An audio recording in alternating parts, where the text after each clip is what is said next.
ETF index mutual funds నేర్చుకుని stock మార్కెట్లో రాణించాలనుకుంటున్నారా? వెంటనే ఈ నెంబర్కి కాల్ చేయండి.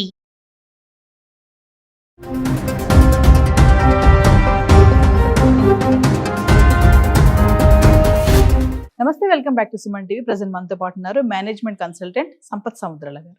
నమస్తే సార్. నమస్తే అండి. సార్, యుఎస్ లో ఒక స్టూడెంట్ వింత పరిస్థితి అంటే నేను ఒక న్యూస్ చూశాను. తను ఏంటంటే చికాగో నుంచి జర్మనీ వెళ్తున్నాడు. మన ఇండియన్ స్టూడెంటే, మాస్టర్స్ చేస్తున్నాడు అక్కడ. సో సడన్ గా ఫ్లైట్ లో ఒక సంఘటన అంటే వింతగా ప్రవర్తించడము, తర్వాత అరెస్ట్ చేశారు, మధ్యలో ఆపేసి ఫ్లైట్ ని. తర్వాత అరెస్ట్ చేసినప్పుడు తెలిసింది ఏంటంటే అతని వీసా ఎక్స్పైర్ అయిపోయింది అనేసి.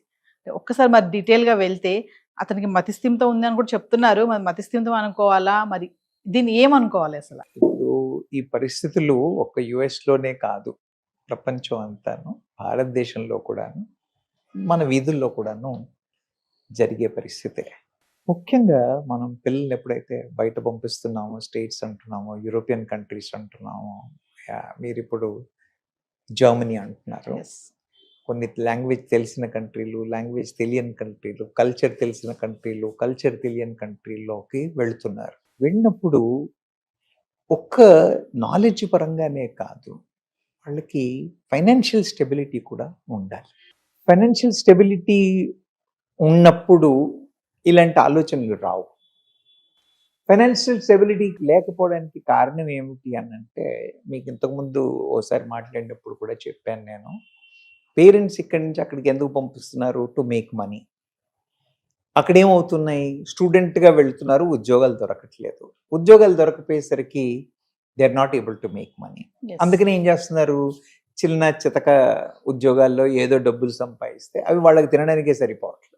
ఎప్పుడైతే వాళ్ళకి అలాంటి ఫైనాన్షియల్ స్టెబిలిటీ ఉండట్లేదో, ఇంటి వైపు నుంచి ప్రెషర్ కూడా ఉంటుంది. లోన్లు, అప్పులు తీర్చాలి, చెయ్యాలి అనో, లేదా పెళ్లిళ్ళు చేసుకోవాలనో, అక్కడ ఏదో ఒకటి చెయ్యాలనో, లేదా వాడు పెళ్లి చేసుకుందాం అన్నా కూడా నీదేం సెటిల్మెంట్, సంబంధాలు వస్తున్నాయి, ఏం చెప్పాలి అన్న క్వశ్చన్. సో ఫైనాన్షియల్ గా, సోషల్ గా, ఫ్యామిలీ పరంగా, all angles they are being put under tremendous pressure. With that kind of a pressure, the kids are not able to decide what to do.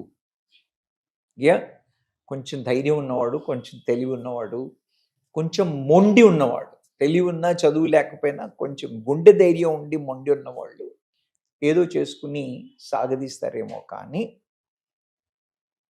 కొంత ధైర్యం లేని వాళ్ళు, లేదా వాట్ బ్యాక్ హోమ్ అన్న question మార్క్తో ఉన్న వాళ్ళకి, మీరన్నారు మతిస్థిమితం లేకపోవడం. ఖచ్చితంగా మతిస్థిమితం లేకపోవడం అని అనను, కానీ సైకలాజికల్ గా ఇబ్బందులు ఉండే అవకాశాలు ఉన్నాయి. Depression, you are right.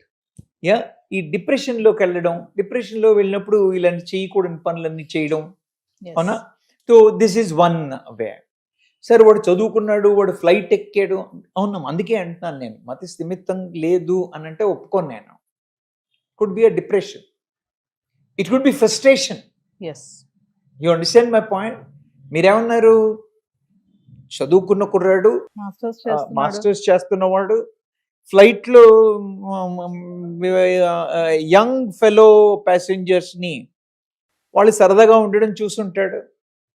You understand my point? వాళ్ళు హ్యాపీగా ఉండడం చూస్తుంటాడు, నేను ఉండలేకపోతున్నానే అన్న ఫ్రస్ట్రేషన్లో కూర్చుంటాడు. వాళ్ళు చిన్నపిల్లలు కాబట్టి వాళ్ళ పేరెంట్స్ డబ్బులు ఇస్తున్నారు, ఆ కుర్రాళ్ళు హ్యాపీగా ఉండుండొచ్చు. They must be having fun in the flight, and this guy might have not, he might be struggling to cope up with that kind of a thing. అందుకని ఐ వాంట్ టు సీ వీడు ఎలా హ్యాపీగా ఉండగలడు, నేను ఎందుకు ఉండలేకపోతున్నాను, అవునా?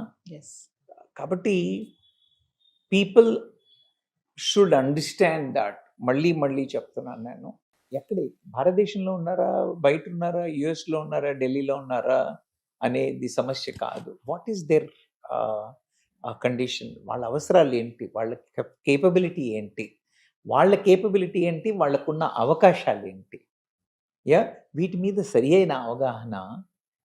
నేను పిల్లల్ని తప్పట్లేదమ్మా, నేను ప్రతిసారి పేరెంట్స్నే తప్పు పడుతా ఉన్నాను. పేరెంట్స్ ఆర్ గెటింగ్ క్యారీడ్ అవే.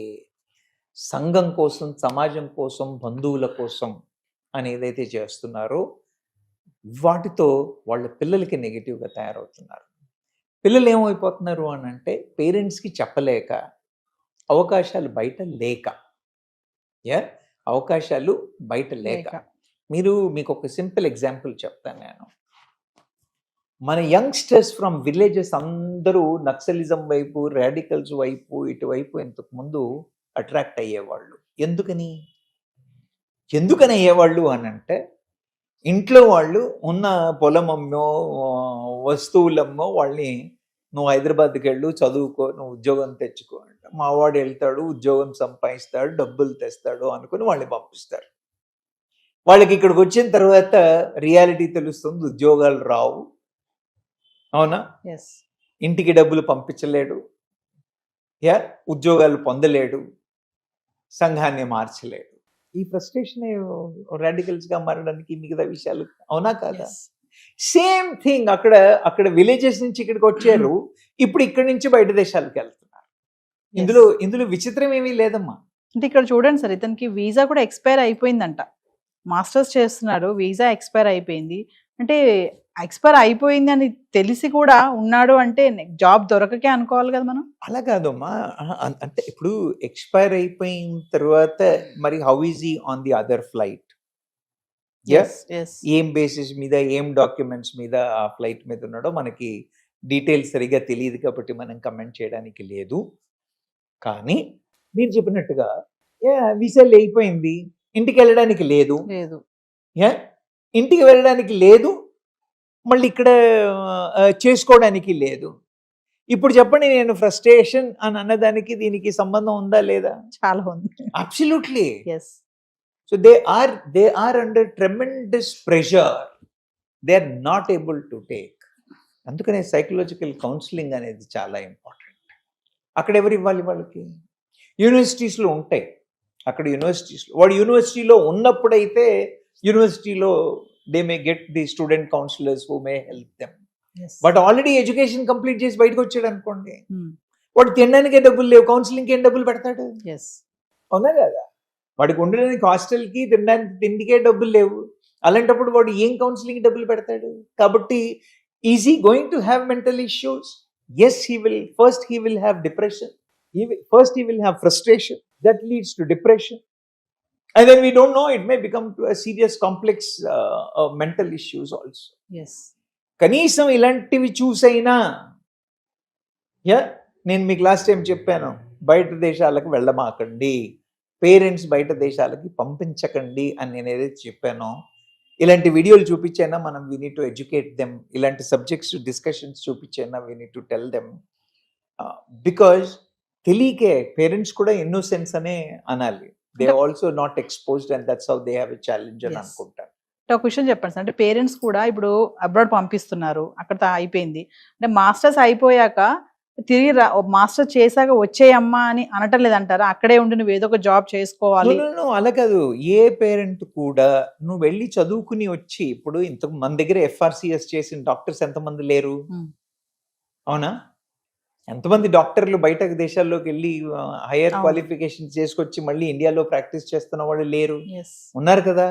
కానీ మన వాళ్ళందరికీ ఇప్పుడు ఏమైంది అని అంటే, అక్కడ ఏదో చాలా గ్రీన్గా ఉంది, అందుకని మీరు అక్కడికి వెళ్ళండి, అక్కడికి వెళ్తే డబ్బులు వస్తాయి, వాళ్ళ అమ్మాయి US వెళ్ళింది, మా అల్లుడు US, వాళ్ళ అల్లుడు US అనే డిస్కషన్లో వచ్చిన తర్వాత parents are not saying that you go for education and come back and settle.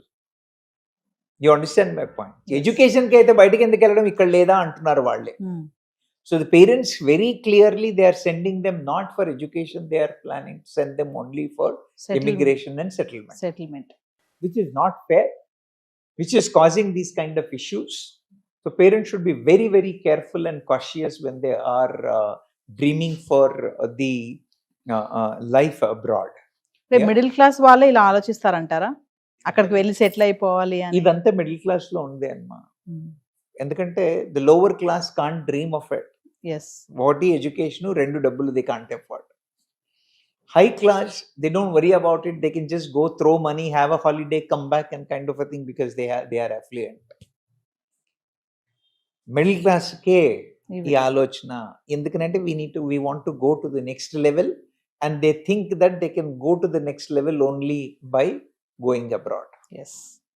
What are the challenges by going abroad? Why should our people go there? అంటే ఒప్పుకుంటారేమో, ఇలా నాతో పాటు కూర్చొని మాట్లాడినప్పుడు డిస్కషన్లో మీరు చెప్పింది కరెక్టే అంటారేమో, కానీ మళ్ళీ ఇంటికి వెళ్ళిన తర్వాత మా అన్నయ్య కొడుకు వెళ్ళాడు, మా అక్కయ్య తమ్ముడు వెళ్ళాడు, ఇలా స్టోరీస్ చెప్పుకుని మళ్ళీ they are coming back in to that. They need to come out of it. Yes. అందుకనే అంటున్నాను నేను, parents counselling is also very very important. Bringing awareness levels in the parents is also very very important. So ఏదేమైనా ఈ అబ్బాయి విషయంలో మాత్రం frustration, depression అంటారు. నేనైతే పేరెంట్సే అంటానమ్మా. నాకు కేసు తెలియదు కానీ, ఎస్. నాకు బ్యాక్గ్రౌండ్ తెలియదు కానీ, నేను పేరెంట్స్ అని కూడా అనను. నేను సంఘానిదే, సమాజాన్ని తప్పు అంటున్నాను. భారత సమాజాన్ని, నేను యుఎస్ సమాజం కూడా అనట్లేదు. నేను భారత సమాజాన్ని తప్పు. మీరు పిల్లల్ని ఉసిగొలిపి దేశాల మీద పంపుతున్నారు, వాళ్ళకి సరి అయిన అవగాహన లేక వాళ్ళు స్ట్రగుల్ అవుతున్నారు. మీరు ఇక్కడ ఉండి వాళ్ళు ఏం చేస్తున్నారో చూడలేరు. You understand my Yes. Point? Yeah. ఇవన్నీ అవాయిడ్ చేయాలి అని అంటే సంఘం మారాలి, సమాజం దృష్టి మారాలి. Yes. మారితే గానీ మనం బాగుపడం. Thank you sir. Thank you.